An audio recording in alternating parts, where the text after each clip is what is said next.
তা আমি যখন অ্যাক্সিডেন্ট করলাম, অ্যাক্সিডেন্ট করি একটা লাভ হয়েছে, আমি এখন দোয়াতে ডাক্তারদের জন্য দোয়া করি, তারা আমাদের জন্য একটা রহমত।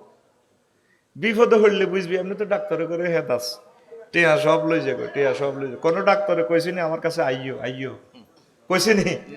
তুই যাইবি অপারেশন থিয়েটার, আব্বা বলাবি এর করে, কত আব্বা বলাবি। আমি কি পরিমাণ কষ্ট পাইছি বুঝাইতে পারতাম না। তা আমি তাদের জন্য দোয়া করি।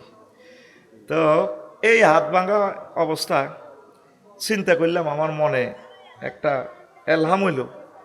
গুগলে ঢুকলাম, গুগলের কইলাম এর ভাই বাংলাদেশের মন্ত্রণালয় কয়টারে, আসলে এতদিন কইতে দিতাম না। তো গুগল শরীফে আরে কয় আফসারি ভাই 38টা। কটা? 38টা। আরে ভাই কথা কয়টা? 30টা। তাই এবার কলবের প্রশ্ন করলাম, এরে কলব কোরআনের জিজ্ঞাসা 38টা মন্ত্রণালয় লই মহাগ্রন্থ আল কোরআনে কতগুলো আয়াত আল্লাহ নাজিল করছে, কত সাসা হুতি হুতি আবার চাইলাম আর হুতেরে কই লিখবেল লাই, এমনি কইলে হেমনে আঙ্গুল আড়াই বুঝলাম। আয় তো সংকেত টক করে হিসাব দিলেই এলাই, কম্পিউটার ম্যানও এক্সপার্ট আছে, সংকেতগুলা বোঝে। হেতারে হেন্নে কইলে হেতে হেন্ডেলে মেজাজ আগুন ধরি যায়।